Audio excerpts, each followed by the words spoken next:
전북에서 코로나19 확진자 32명이 추가로 발생했습니다. 김제경우 확진자 3명 가운데 2명이 초등학생으로 같은 학교 학생 600여 명은 검사 결과 모두 음성 판정을 받았습니다.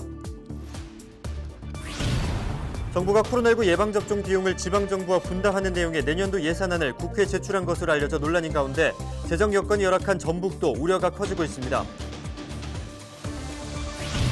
고창에서 진행 중인 모양성 마을 도시재생 사업이 모양성과 연계가 부족하다는 지적을 받고 있습니다. 모양성과 연계를 위한 동문 출입로 개방 등 선결돼야 할 과제를 짚어봤습니다. 만 10세에서 14세 미만의 10대를 일컫는 이른바 촉밥소년 범죄가 해마다 늘고 있습니다. 전북 지역 촉밥소년은 최근 5년 동안 1,048명이 이르는 것으로 나타났습니다.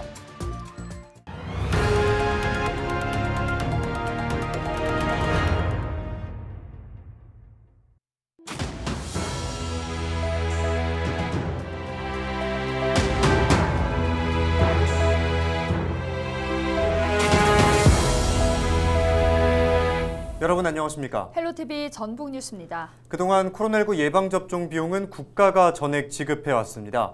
그런데 내년부터 일부 비용을 지방자치단체에 넘기려는 움직임이 일면서 전국 시도지사들이 즉각 반발하고 나섰는데요. 네, 보도국 연결해 도내 상황도 알아보겠습니다.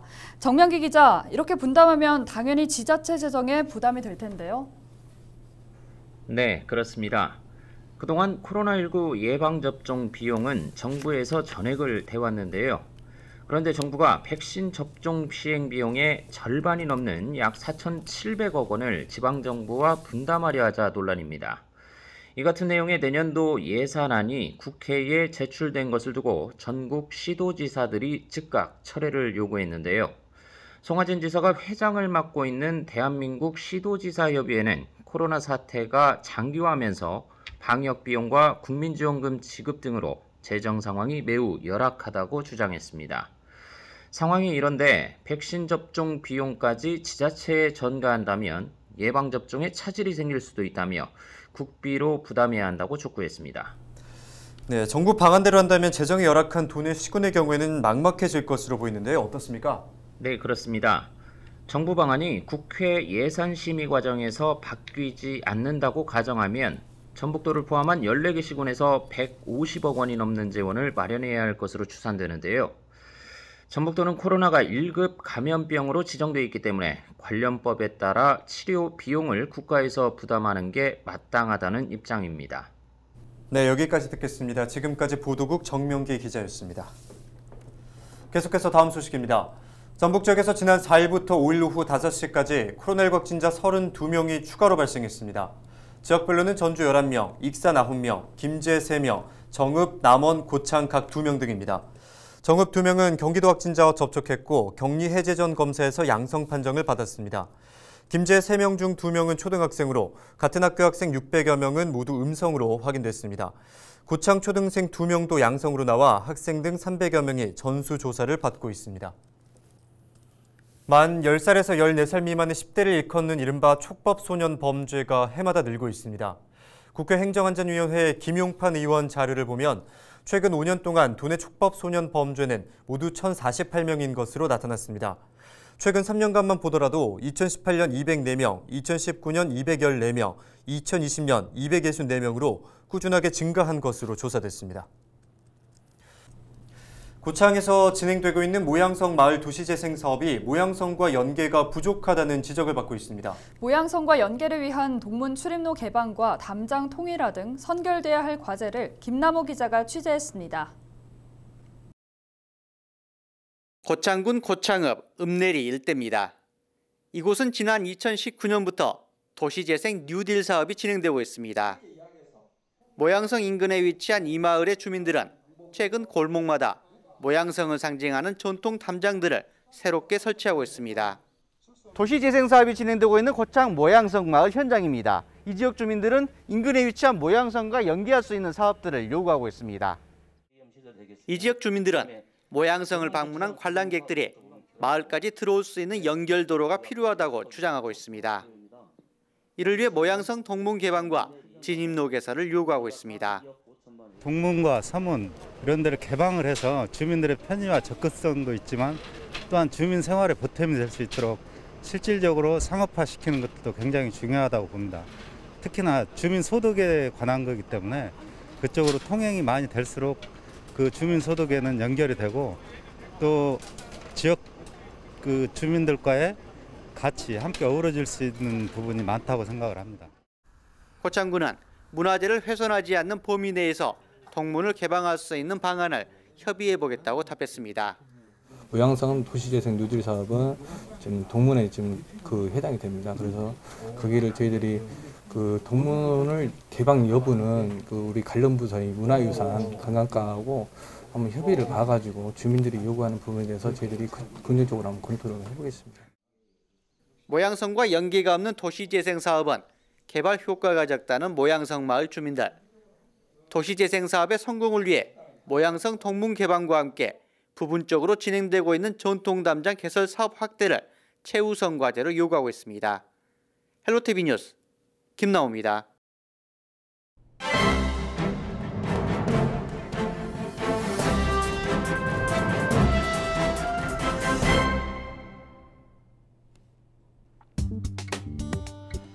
이달 5일부터 오는 21일까지 약 3주 동안 전북도 내 주요 공공기관이 국정감사를 받는다는 소식인데요. 국회에 따르면 도내에서 가장 먼저 감사를 받는 기관은 5일에 진행될 새만금 개발청이라고 합니다. 전북일보는 새만금 개발청 감사에서 최근 논란이 많았던 수상 태양광 문제와 새만금 투자 유치 등의 내용이 거론될 것으로 점쳤습니다. 8일에는 전주지법과 전주지검, 농촌진흥청, 12일에는 전북도 교육청이 감사를 받을 예정인데요. 14일에 예정돼 있었던 전북도와 전북경찰청의 국정감사는 하루 앞당겨져 13일에 진행된다고 합니다. 또한 같은 날 국민연금공단과 새만금 개발공사도 국정감사를 받는다고 합니다. 14일에는 새만금 개발공사와 한국출판문화산업진흥원이 계획돼 있고 19일에는 전북대학교와 전북대병원이 교육위원회로부터 국정감사를 받을 예정이라고 신문은 전했습니다. 지금까지 신문브리핑이었습니다.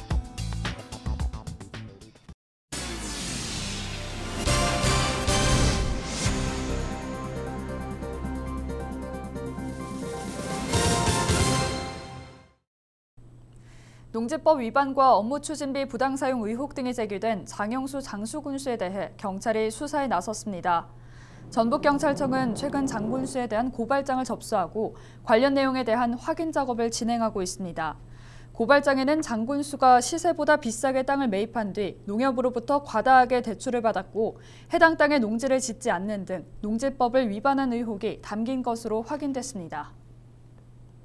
5일 오전 11시 40분쯤 정읍의 한 조경업체에서 불이 났습니다.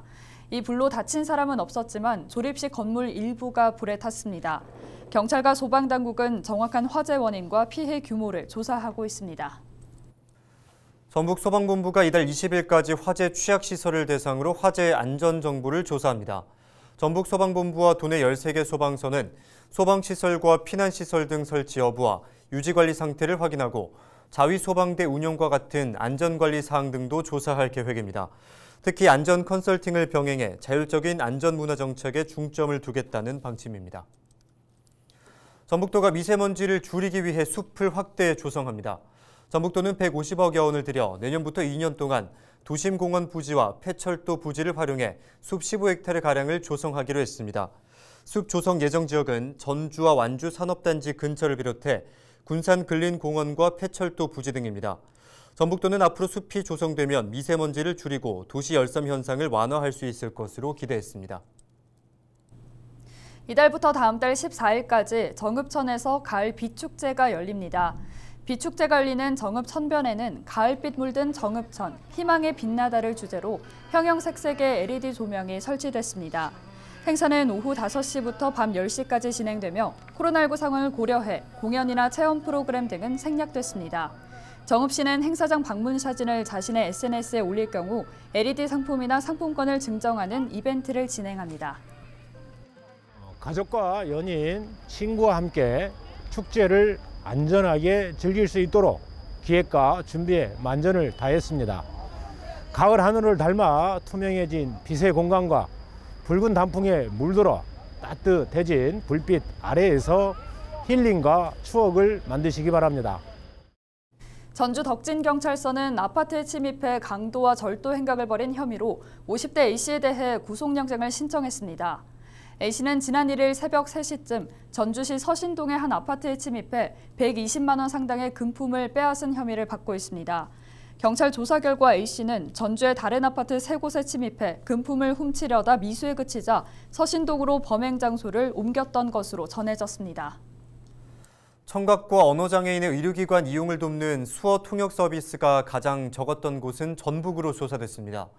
국회 보건복지위원회 인재근 의원이 분석한 자료를 보면 전국 청각 언어장애인 1명당 연간 의료통역 지원 건수는 평균 0.47건으로 집계됐습니다. 이에 비해 전북은 0.18건에 불과해 전국에서 가장 적은 것으로 나타났습니다. 임실치즈 테마파크의 6만여 평의 초지 위에 1,000만 송이가 넘는 국화꽃 향연이 펼쳐집니다. 임실구는 11월 초까지 임실치즈 테마파크 일원에 국화꽃을 전시해 방문객을 맞이한다고 밝혔습니다. 임실치즈 테마파크 국화꽃 전시는 코로나19로 취소된 임실앤치즈 축제를 대신해 마련되고 있습니다.